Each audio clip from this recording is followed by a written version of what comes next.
નમસ્કાર મિત્રો, બંધારણની ટોપિક મુજબની ટેસ્ટ સિરીઝ આપણે શરૂ કરી છે અને જેના ભાગરૂપે સૌથી પહેલો પેપર આજે આપણે સોલ્વ કરવાનો છે, જેમાં 50 જેટલા ખૂબ અગત્યના પરીક્ષાલક્ષી પ્રશ્નો તમે જોશો. આપણે જે ટોપિક મુજબની ટેસ્ટ સિરીઝ સ્ટાર્ટ કરી છે એમાં અલગ અલગ 10 જેટલી ટેસ્ટ લેવાની છે. તો જે વિદ્યાર્થીઓને ખ્યાલ નથી એને હું માહિતી આપી દઉં કે આપણે એવા વિદ્યાર્થીઓ માટે ખાસ તો આયોજન કરેલું છે કે જે વિદ્યાર્થીઓ પોલીસ ભરતીને ટાર્ગેટ કરે છે, જેમણે અગાઉ પોતાની રીતે બંધારણ વિષય કોઈ રીતે તૈયાર કર્યો છે. તો આપણે શું કર્યું કે સમગ્ર બંધારણ વિષયને અલગ અલગ 10 ભાગની અંદર ડિવાઈડ કર્યું, જેમાં સૌથી પહેલી ટેસ્ટ જેમાં ટોપિક રહેલા છે બંધારણ સભાની રચના, કામગીરી, રાષ્ટ્રીય પ્રતીક અને આમુખ. એના પછીની ટેસ્ટ જે આવનારી છે એમાં ભાગ નંબર 1 થી લઈ ભાગ નંબર 4A સુધી. એના પછી જે ટેસ્ટ આવશે એમાં રાષ્ટ્રપતિ, ઉપરાષ્ટ્રપતિ, વડાપ્રધાન, મંત્રી પરિષદ, એટર્ની જનરલ. તો એ રીતે કરી સમગ્ર બંધારણમાંથી 10 જેટલી ટેસ્ટ આપણે કાઢીએ છીએ. આ ટેસ્ટની ખાસિયત એ રહેલી છે કે રૂબરૂ પણ તમે આપી શકો અને સાથે ઓનલાઈન માધ્યમથી પણ તમે જોડાઈ શકો. અને ઓનલાઈન માધ્યમથી તમારે ટેસ્ટમાં જોડાવવું હોય એના માટે વર્લ્ડ ઇન બોક્સ એકેડમી નામની એપ્લિકેશન તમારે ડાઉનલોડ કરવાની. રૂબરૂ ટેસ્ટ દેવા માટે આવવું હોય તો એના માટે ફીસ રહેલી છે 200 રૂપિયા. અગાઉ જો વર્લ્ડ ઇન બોક્સમાં બેચ કરેલી હોય તો એના માટે 100 રૂપિયા અને ઓનલાઈન માધ્યમથી ટેસ્ટ આપવી હોય તો એના માટે 61 રૂપિયાની કિંમત રહેલી છે. આ ટેસ્ટની અંદર 10 ટેસ્ટમાં 50 માર્ક્સની ટેસ્ટ રહેશે અને દરેક પ્રશ્નો હું પર્સનલી પોતે જ કાઢવાનો છું અને પોતે જ પ્રૂફ કરવાનો છું. એટલે મને ખૂબ રસ રહેલો છે કે આ પ્રકારના પેપર અમે લઈએ અને એના માધ્યમથી પરીક્ષાલક્ષી સવાલો વિદ્યાર્થી સુધી પહોંચાડીએ. તો આની અંદર અમે એવા સવાલ કાઢ્યા છે મેં પર્સનલી કે જે વિદ્યાર્થીઓને મૂંઝવી મારે એવા સવાલ નથી, પણ પરીક્ષામાં જે પૂછાઈ શકે એવા સવાલ કાઢવા માટે પ્રયાસ કર્યો. તો આ બધા સવાલ એવા રહેલા છે કે જે ગરમા ગરમ હોય, તાજા હોય અને એકદમ ફ્રેશ સવાલ આપણે કાઢ્યા હોય, કોઈ જગ્યાએથી અગાઉની બાબતોમાંથી લીધેલા નથી. તો જે વિદ્યાર્થીઓને આ બાબતમાં રસ રુચિ હોય એ ચોક્કસથી ટેસ્ટમાં જોડાઈ શકે. તો આજના આ સેશનની અંદર આપણે શું કરવાના છીએ, સૌથી પહેલી જે ટેસ્ટ છે જેમાં બંધારણ સભાની રચના, કામગીરી, રાષ્ટ્રીય પ્રતીક અને આમુખ એમાંથી નીકળેલા 50 જેટલા પ્રશ્નને સોલ્વ કરવાના છીએ. એક જે વિદ્યાર્થીઓને ખ્યાલ ન હોય એના માટે વધારેની માહિતી આપી દઉં અને ત્યાર પછી પ્રશ્નો આપણે સ્ટાર્ટ કરીએ. વર્લ્ડ ઇન બોક્સ એકેડમી નામની એપ્લિકેશન જેમાં બંધારણ વિષયનો સંપૂર્ણ કોર્સ આપણે મૂકેલો છે. બંધારણ સભાની રચનાથી માંડી અને બધા મુદ્દા એમાં આપણે લઈ લીધા છે. ટોપિક મુજબ એમાં વિડીયો લેક્ચર્સ આપેલા છે, ટોપિક મુજબ એમાં ટેસ્ટ પણ આપેલી છે. ત્યાર પછી બંધારણ સાથે જોડાયેલું કરંટ અફેર્સ એમાં ભણાવેલું છે. બંધારણ વિષયની અંદર પૂછાયેલા પ્રશ્નો આપણે મૂક્યા છે અને જે સુપ્રીમ કોર્ટના અગત્યના કેસ સ્ટડી હોય એના માટે અલગથી ફોલ્ડર આપ્યું છે. તો જે વિદ્યાર્થીઓ એકવાર આ કોર્સ ખરીદશે એના માટે મતલબ વર્ધી કોર્સ રહેશે. એકવાર ખરીદ્યા પછી લેક્ચર જોયા પછી એવું કહે છે કે હા ભાઈ આપણને ખૂબ સરસ માહિતી મળી, ખૂબ સારો કન્ટેન્ટ મળ્યો અને પરીક્ષામાં આપણને મદદ મળી. તો આ પ્રકારનો એક કોર્સ રહેલો છે. ત્યાં આગળ ડેમો લેક્ચર્સ પણ અવેલેબલ છે. તો જે વિદ્યાર્થીઓને આ કોર્સમાં રસ હોય એ ડેમો લેક્ચર જોઈ શકે. હવે આપણે દોસ્તો સ્ટાર્ટ કરીએ છીએ એક પછી એક સવાલો. તો આપણે શરૂ કરીએ છીએ ટેસ્ટ નંબર 1 બંધારણ સભાની રચના, કામગીરી, રાષ્ટ્રીય પ્રતીક અને આમુખ, જેમાંથી કેટલા સવાલ સોલ્વ કરવાના છે, 50 જેટલા પ્રશ્ન આપણે સોલ્વ કરવાના છે. અહીંયા આગળ સૌથી પહેલો પ્રશ્ન આપણે સમજીએ. નીચેના વિધાનો ધ્યાને લ્યો અને એમાંથી યોગ્ય વિકલ્પ પસંદ કરો. આ સૌથી પહેલો પ્રશ્ન રહેલો છે. પહેલું વાક્ય રહેલું છે, ભારતીય બંધારણ સભાની અંતિમ બેઠક 26મી જાન્યુઆરી 1950ના રોજ યોજાઈ હતી. આ વાત ખોટી રહેલી છે કેમ કે બંધારણ સભાની અંતિમ બેઠક રહેલી હતી 24મી જાન્યુઆરી 1950ના દિવસે. બંધારણ સભાની રચના વેવેલ યોજનાની ભલામણના ભાગરૂપે કરવામાં આવેલી હતી. આ વાત પણ ખોટી રહેલી છે. એનું કારણ છે કે કેબિનેટ મિશનની ભલામણના આધારે બંધારણ સભાની રચના થયેલી હતી. તો સાચો વિકલ્પ અહીંયા આગળ આવશે 1 અને 2 બંને ખોટા. ત્યાર પછી બીજા નંબરનો સવાલ એ રહેલો છે કે આમુખને કઈ તારીખે અધિનિયમિત કરવામાં આવ્યું. અહીંયા જે શબ્દ વાપરે છે અધિનિયમિત, એનો મતલબ થાય બહુમતી સાથે કોઈ બાબતનો સ્વીકાર કરવો અને પસાર કરાવવું, એને કહેવાય અધિનિયમિત કર્યું. તો આમુખને ભારતીય બંધારણ સભાએ 22મી જાન્યુઆરી 1950ના દિવસે અધિનિયમિત કરેલું. ત્રીજો પ્રશ્ન, નીચેનામાંથી કયા કેસમાં સુપ્રીમ કોર્ટે જણાવ્યું હતું કે આમુખ બંધારણનો ભાગ નથી? Berubari case, Kesavananda, Minerva Mills, LIC of India case. તો બેરુબાડી કેસ 1960ની અંદર સુપ્રીમ કોર્ટે એવું જણાવેલું કે આમુખ બંધારણનો ભાગ નથી. એની સિવાયના જે કેસ આવેલા હતા, Kesavananda Bharati case, Minerva Mills case, LIC of India case, એમાં તો એવું જણાવેલું હતું કે આમુખ બંધારણનો ભાગ રહેલો છે, પણ બેરુબાડી કેસ 1960માં જણાવેલું કે આમુખ બંધારણનો ભાગ નથી. એના પછી ચોથા નંબરનો પ્રશ્ન આપણે સોલ્વ કરીએ. આમુખ વિશે નીચેના વિધાનોનો અભ્યાસ કરી યોગ્ય વિકલ્પ પસંદ કરો. સૌથી પહેલું વાક્ય છે કે આમુખ ન્યાયિક છે. આ ખોટી વાત છે. આમુખ ન્યાયિક નથી, એટલે કે આમુખમાં રહેલી વિગતો જો આપણને ન મળે તો આપણે કોર્ટમાં જઈ શકતા નથી, કોર્ટમાં કેસ કરી શકતા નથી. આમુખ બંધારણનો ભાગ છે તો કે હા, આમુખ બંધારણનો ભાગ રહેલો છે. તો અહીંયા આગળ પહેલું વાક્ય ખોટું અને બીજું સાચું, એટલે એક ખોટું બે સાચું. આપણો રાઈટ આન્સર આવશે ડી. ત્યાર પછી 5 નંબરનો પ્રશ્ન, નીચેના વિધાનો ધ્યાને લઈ યોગ્ય વિકલ્પ પસંદ કરો. નહેરુ રિપોર્ટને બંધારણની બ્લુપ્રિન્ટ તરીકે ઓળખવામાં આવે છે. સાચી વાત. નહેરુ રિપોર્ટમાં જે નહેરુ આવે છે એ મોતીલાલ નહેરુનો સંદર્ભ રહેલો છે, એ પણ સાચું. એટલે રાઈટ આન્સર આવશે 1 અને 2 બંને સાચા, સી જવાબ આવશે. એના પછી દોસ્તો આપણે સોલ્વ કરીએ છીએ 6 નંબરનો પ્રશ્ન. વંદે માતરમ ખૂબ જ ચર્ચામાં છે. 150 વર્ષની ઉજવણી ચાલે છે, એટલા માટે બની શકે આમાંથી સવાલ પરીક્ષામાં આવે. તો 6 નંબરનો પ્રશ્ન આપણને શું કહે છે કે વંદે માતરમનો રાષ્ટ્રગીત તરીકે સ્વીકાર બંધારણ સભાએ ક્યારે કરેલો? 24મી જાન્યુઆરી 1950 ના દિવસે. બંધારણ સભાની અંતિમ બેઠકના દિવસે સ્વીકાર કર્યો. જનગણ મન અધિનાયક એનો સ્વીકાર રાષ્ટ્રગાન તરીકે 24મી જાન્યુઆરી 1950 ના દિવસે જ કરેલો. કેબિનેટ મિશનમાં કયા સભ્યોનો સમાવેશ થયો હતો?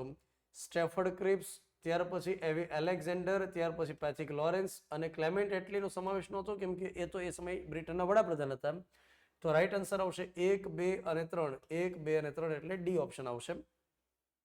8 નંબરનો પ્રશ્ન, પૂર્ણ સ્વરાજની માંગ અંગેનો ઠરાવ કોંગ્રેસના લાહોર અધિવેશનમાં વર્ષ 1929માં પસાર કરવામાં આવ્યો. એ અધિવેશનના અધ્યક્ષ કોણ હતા? તો લાહોર અધિવેશનના અધ્યક્ષ એ સમયે હતા જવાહરલાલ નહેરુ. એના પછી 9 નંબરનો પ્રશ્ન, નીચેના વિધાનો ધ્યાને લઈ અને ત્યાર પછી અયોગ્ય વિકલ્પ પસંદ કરો. અહીં આગળ 9 નંબરનો પ્રશ્ન રહેલો છે, જેમાંથી આપણને એવું કહે છે કે નીચેના વિધાનોમાંથી અયોગ્ય વિકલ્પ પસંદ કરો. સૌથી પહેલો વિકલ્પ રહેલો છે બંધારણ તૈયાર કરવાની શક્તિનો સ્ત્રોત બંધારણ ભારતના લોકો હતા. આ સાચી વાત છે, કેમ કે આમુખની અંદર શરૂઆત થાય છે કે વી ધ પીપલ ઓફ ઇન્ડિયા, અમે ભારતના લોકો. બંધારણ સભામાં લોકો દ્વારા ચૂંટાયેલા રજવાડામાંથી નામાંકન દ્વારા સમાવેશ થતો હતો. આ ખોટી વાત છે, કેમ કે લોકો દ્વારા ચૂંટાયેલા નહોતા.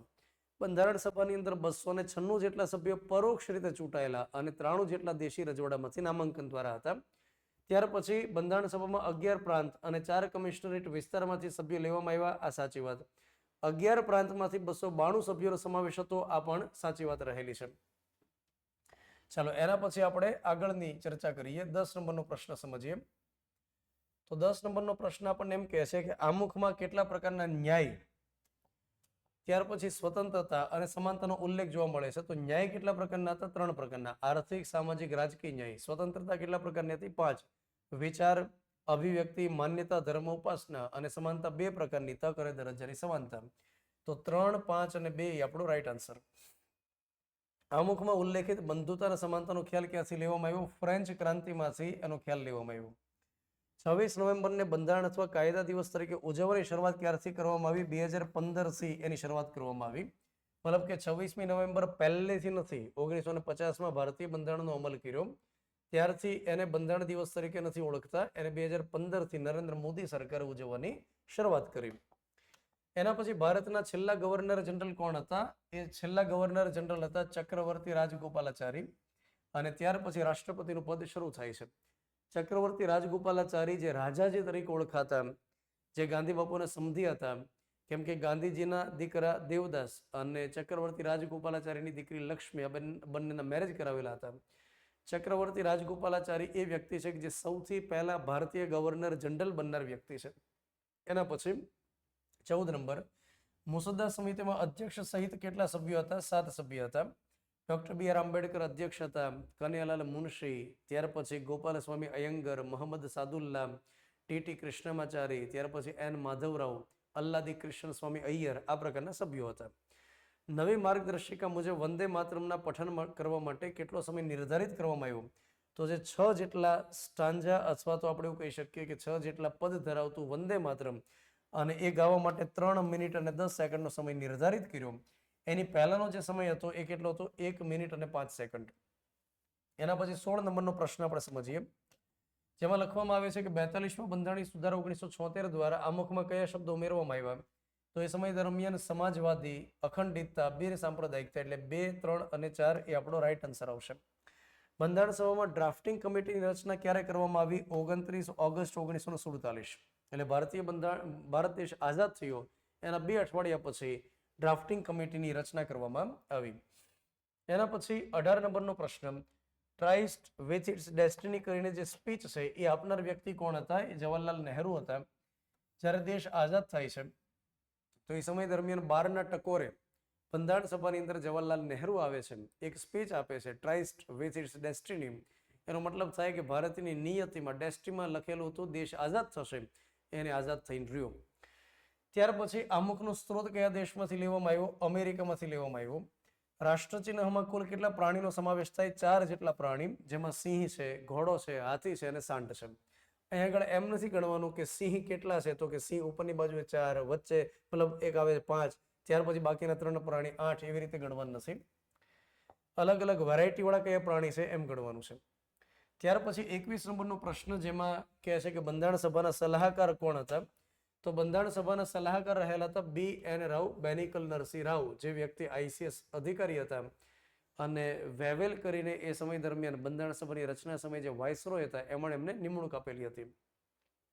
ભારતીય બંધારણ પર સૌથી વધુ પ્રભાવ કયા કાયદાનો રહ્યો? તો ભારત શાસન અધિનિયમ 1935, જેનો સૌથી વધારે પ્રભાવ રહ્યો. કેમ કે 1935નો જે કાયદો હતો એમાં ઘણી કલમો હતી. જેમ કે એમાં તમે એક રીતે જુઓ તો 310 જેટલા તો અનુચ્છેદ હતા, ત્યાર પછી 10 જેટલા પરિશિષ્ટ રહેલા હતા. તો એ કાયદો ભારતીય બંધારણ ઉપર સૌથી વધારે પ્રભાવ પાડે છે. ત્યાર પછી આપણે આગળ વાત કરીએ 23 નંબરનો પ્રશ્ન, કે ભારતની આઝાદીની ઐતિહાસિક ઘોષણા ક્યારે કરવામાં આવી? તો ભારતની આઝાદીની ઐતિહાસિક ઘોષણા કરવામાં આવી 20 ફેબ્રુઆરી 1947ના દિવસે. ઇંગ્લેન્ડની અંદર વડાપ્રધાન રહેલા વ્યક્તિ ક્લેમેન્ટ એટલી, એમણે ત્યાંની સંસદમાં ઐતિહાસિક ઘોષણા કરી કે ભારતને અમે જુલાઈ 1948 સુધીમાં આઝાદ કરી દેશું. તો આ પ્રકારની જે ઘોષણા એમણે કરેલી એને કહેવાય છે ભારતની આઝાદીની ઐતિહાસિક ઘોષણા. સ્વતંત્ર ભારતના સૌપ્રથમ મંત્રીમંડળ બાબતે યોગ્ય જોડકા જોડો. જ્હોન મસાઈ એ સમયે હતા રેલવે મંત્રી, રાજેન્દ્ર પ્રસાદ ખેતી અને ખાદ્ય મંત્રી, રાજકુમારી અમૃત કૌર આરોગ્ય મંત્રી અને સરદાર બલદેવસિંહ હતા રક્ષા મંત્રી. એટલે એકની સામે બી હોય, ત્યાર પછી 2ની સામે સી હોય, એકની સામે બી હોય, 2ની સામે સી હોય, તો એ અને સી આપણને દેખાય છે. ત્યાર પછી 3ની સામે ડી હોય, તો એ પ્રકારનો ઓપ્શન અહીં આગળ રહેલો છે સી. તો આ આપણો સી એ રાઈટ આન્સર રહેલો છે. ચલો એના પછી આપણે 25 નંબરનો પ્રશ્ન સમજીએ. 1946માં બંધારણ સભાની રચના માટે થયેલી ચૂંટણીમાં કોંગ્રેસ પાર્ટીને કેટલી બેઠક મળી હતી? તો એ સમય દરમિયાન કોંગ્રેસ પાર્ટીને બેઠક મળેલી હતી 208. 1946માં 296 જેટલા સભ્યો પર જે ચૂંટણી થઈ એમાં 208 બેઠક કોંગ્રેસને મળી, 73 બેઠક મુસ્લિમ લીગને મળી. અપક્ષમાંથી 8 ઉમેદવાર હતા. પછી નાની ઘણી પાર્ટીઓ હતી, જેમ કે સ્વતંત્ર પાર્ટી, યુનિનિસ્ટ મુસ્લિમ પાર્ટી, શેડ્યુલ્ડ કાસ્ટ ફેડરેશન નામની પાર્ટી, પ્રજા કૃષક પાર્ટી, આ બધી જે પાર્ટીઓ હતી એમાંથી 7 જેટલી બેઠકો હતી. તો એ સમય દરમિયાન કોંગ્રેસને ખૂબ સારી બહુમતી મળી, 208 બેઠક એમણે જીતી. ત્યાર પછી ડાયરેક્ટ એક્શન ડે અથવા તો સીધા પગલા દિવસ એની ઉજવણી ક્યારે થઈ? તો સીધા પગલા દિવસની ઉજવણી મુસ્લિમ લીગ તરફથી આહવાન આપવામાં આવેલું અને એ તારીખ હતી 16 ઓગસ્ટ 1946. આ બધી તારીખો એવી છે કે જે પરીક્ષામાં ખૂબ પૂછવા કરે, પરીક્ષાલક્ષી IMP આપણે કહી શકીએ. અને આ જે તારીખ હતી એની ઇતિહાસમાં કહેવાય છે કાળા દિવસ તરીકે, કેમ કે એ દિવસથી કોમી રમખાણની શરૂઆત થઈ હતી. નીચેનામાંથી કયા સભ્યોનો સમાવેશ મુસદ્દા સમિતિમાં થયો હતો? તો ટીટી કૃષ્ણમાચાર્યનો સમાવેશ હતો, કનૈયાલાલ મુનશી હતા, મોહમ્મદ સાદુલ્લા હતા, સરદાર પટેલનો હતા. એટલે 1, 2 અને 4, 1, 2 અને 4 એ આપણો રાઈટ આન્સર છે. એના પછી દોસ્તો 28 નંબર, જનગણ મન અધિનાયક જય હે ભારત ભાગ્ય વિધાતા કવિતાનું સૌથી પહેલી વાર પઠન કર્યું કોલકાતા અધિવેશન 1911માં. તો એ સમય દરમિયાન સરલાદેવી ચૌધરાણી, જે રવિન્દ્રનાથ ટાગોરના કઝિન હતા, એમણે સૌથી પહેલી વાર આનું પઠન કરેલું. ચલો એના પછી આપણે આગળનો પ્રશ્ન સમજીએ. 29 નંબર, જેમાં શું કહે છે કે રાષ્ટ્રધ્વજ અંગે નીચેના વિધાનો ધ્યાને લ્યો. રાષ્ટ્રધ્વજની પસંદગી માટેનો ઠરાવ જવાહરલાલ નહેરુએ બંધારણ સભામાં રજૂ કર્યો હતો. યસ. રાષ્ટ્રધ્વજની પસંદગી બંધારણ સભાએ 22 જુલાઈ 1947ના રોજ કરી હતી. યસ. મતલબ કે દેશ આઝાદ થયો ને એની પહેલા 22 જુલાઈ 1947ના દિવસે રાષ્ટ્રધ્વજની પસંદગી થઈ ગઈ. કેમ કે કોઈ પણ દેશનો ધ્વજ બે બાબતનું હંમેશા પ્રતીક હોય. એક હોય એ દેશ આઝાદ છે, અને બીજું હોય કે દેશ સાર્વભૌમ છે અને એટલા માટે દેશ આઝાદ થાય એની પહેલા ધ્વજની પસંદગી કરવી જરૂરી હતી. બંધારણ સભાની ઉપર જે અંગ્રેજનો ધ્વજ લાગેલો હતો યુનિયન જેક, એને કાઢીને ફાડીને ફેંકી દેવાનો હતો અને એની જગ્યાએ ભારતનો ધ્વજ લહેરાવાનો હતો. તો વેલ ઇન એડવાન્સ દેશ આઝાદ થાય એની પહેલા ધ્વજની પસંદગી થઈ.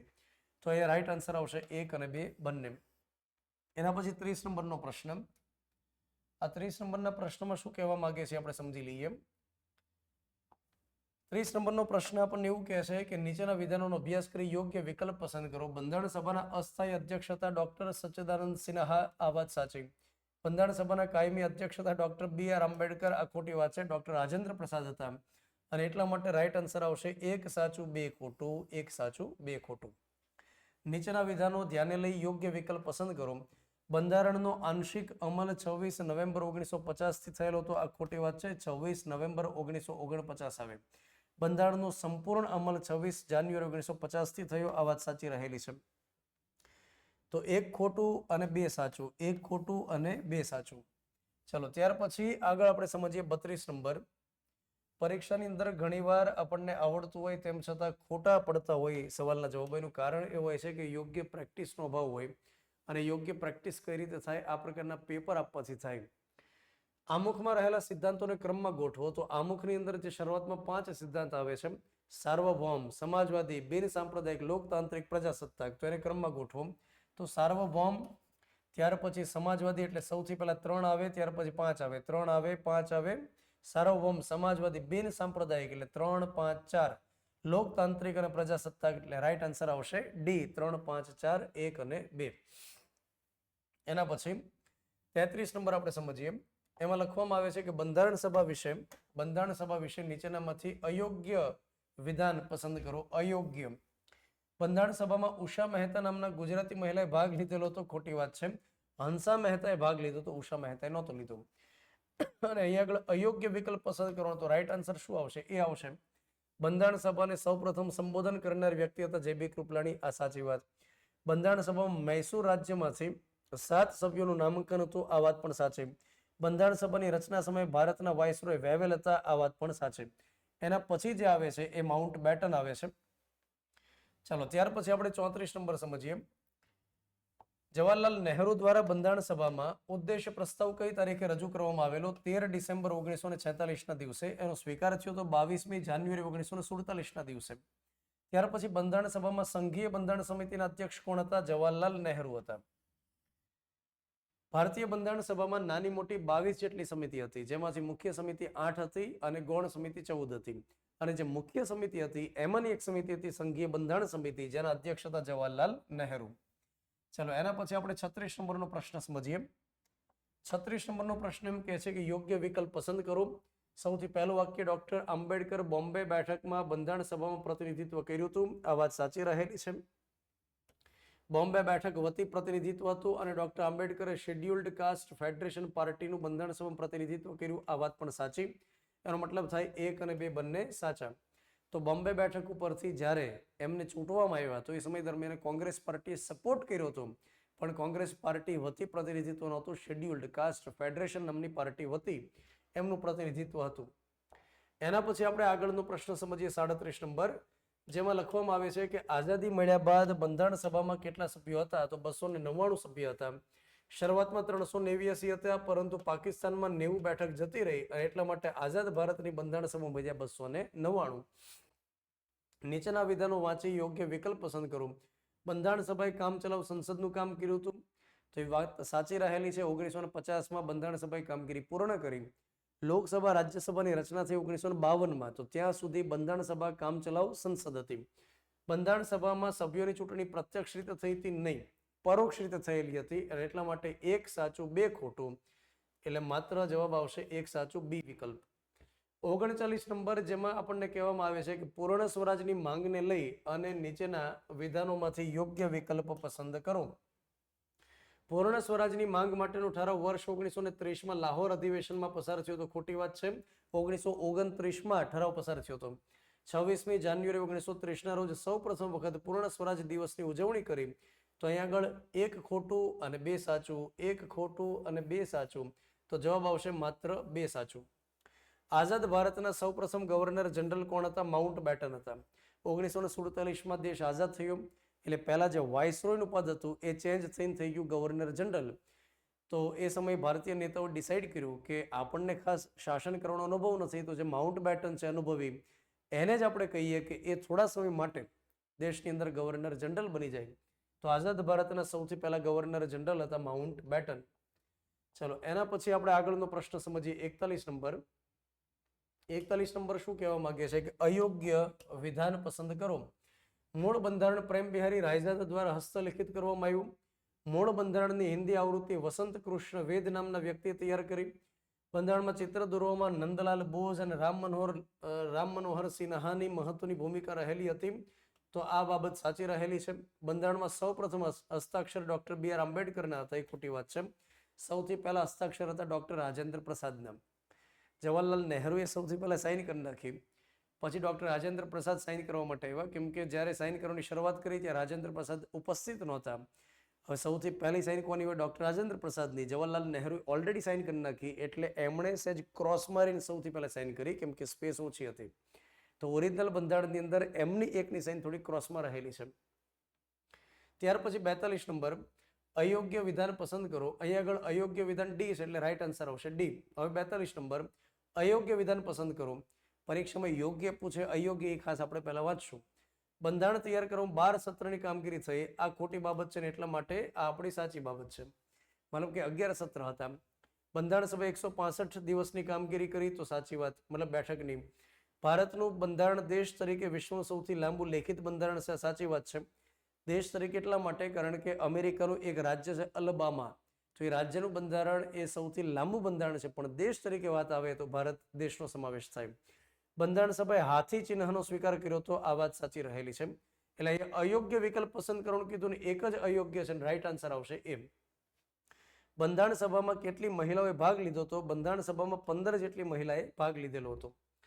ત્યાર પછી આપણે આગળનો પ્રશ્ન સમજીએ. 44 નંબર. 44 નંબર આપણને શું કહેવા માંગે છે? તો 44 નંબર એમ કહે છે કે નીચેના વિધાનોનો અભ્યાસ કરી યોગ્ય વિકલ્પ પસંદ કરો. ડોક્ટર આંબેડકરનો જન્મ મહારાષ્ટ્રના સતારા ખાતે થયેલો હતો, ખોટી વાત છે. એમનો જન્મ મધ્યપ્રદેશના મહુ ખાતે થયેલો હતો. ડોક્ટર આંબેડકરના જન્મદિવસ 14 એપ્રિલને વિશ્વ જળ દિવસ તરીકે મનાવવામાં આવે છે, ખોટી વાત છે. રાષ્ટ્રીય જળ દિવસ છે. વિશ્વ જળ દિવસ 22 માર્ચ છે.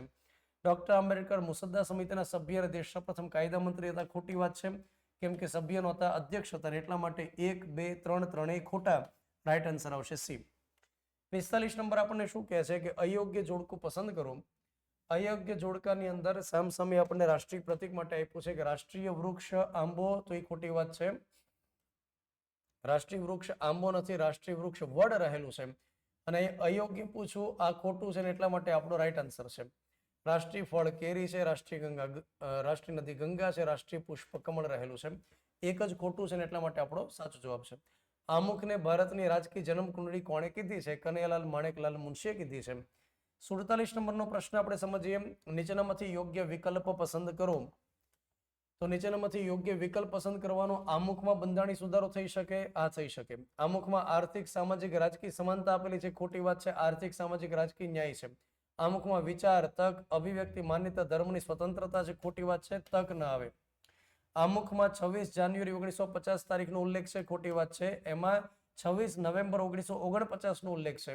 અહીંયા પૂછ્યું યોગ્ય વિકલ્પ, તો 4 માંથી માત્ર એક જ યોગ્ય રહેલું છે, એ નામનું. ચાલો એના પછી આપણે આગળ વાત કરીએ. 48 નંબર.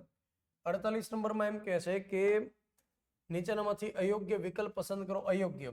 આમુખની ભાષાનો સ્ત્રોત ઓસ્ટ્રેલિયામાંથી લીધો, આ યોગ્ય છે. આમુખનો ડ્રાફ્ટ જવાહરલાલ નહેરુ તૈયાર કર્યો, ખોટી વાત છે. ઉદ્દેશ પ્રસ્તાવને 22 જાન્યુઆરી 1947 રોજ બંધારણ સભાએ સ્વીકાર કર્યો, સાચી વાત છે. આમુખને ભારતીય બંધારણમાં સૌથી છેલ્લે અધિનિયમિત કરવામાં આવ્યું, આ પણ સાચી વાત છે. અહીંયા પૂછું અયોગ્ય અને અયોગ્ય માત્ર એક જ છે, બી, તો એ આપણો રાઈટ આન્સર છે. ત્યાર પછી 49 નંબર આપણને શું કહે છે? મૂળ બંધારણની અંદર, મૂળ બંધારણ એટલે 1950માં જે લાગુ થયું એમાં કેટલા ભાગ છે? અનુચ્છેદ છે, પરિશિષ્ટ છે. તો ભાગની સંખ્યા 22 છે, અનુચ્છેદની સંખ્યા 395 સમય હતી અને પરિશિષ્ટની સંખ્યા 8, તો રાઈટ આન્સર આવશે ડી. ત્યાર પછી યોગ્ય વિકલ્પ પસંદ કરો. યોગ્ય. ભારતીય બંધારણ પર ભારત સ્વતંત્રતા અધિનિયમ 1947 સૌથી વધુ પ્રભાવ પડ્યો, તો આ ખોટી વાત છે. 1935ના કાયદાનો સૌથી વધારે પ્રભાવ પડ્યો. દેશ આઝાદ થવાથી ગવર્નર જનરલનું પદ વાઇસરોય કરવામાં આવ્યું. ખોટી વાત છે, કેમ કે વાઇસરોય હતું ને એમાંથી ગવર્નર જનરલ કર્યું. બંધારણ સભાની પ્રથમ બેઠકની તારીખ 9 ડિસેમ્બર 1946 માઉન્ટ બેટને નિર્ધારિત કરી હતી. ખોટી વાત છે. વેવેલ જે વાઇસરોય હતો એમણે ડિસાઇડ કરી હતી. બંધારણ સભાની અંતિમ બેઠક 24 જાન્યુઆરી 1950 હતી. આ સાચી વાત છે. અને યોગ્ય વિકલ્પ પસંદ કરવાનું કીધું ને એટલા માટે રાઈટ આન્સર છે ડી. તો વહાલા અને મારા વહાલા મિત્રો, આ આપણે પહેલી જે બંધારણની ટોપિક મુજબની ટેસ્ટ છે એને સોલ્વ કરી 50 જેટલા પ્રશ્નો સોલ્વ કર્યા. હવે તમે મને કોમેન્ટની અંદર જણાવજો કે તમને કયા પ્રકારે આ પ્રશ્નો લાગ્યા.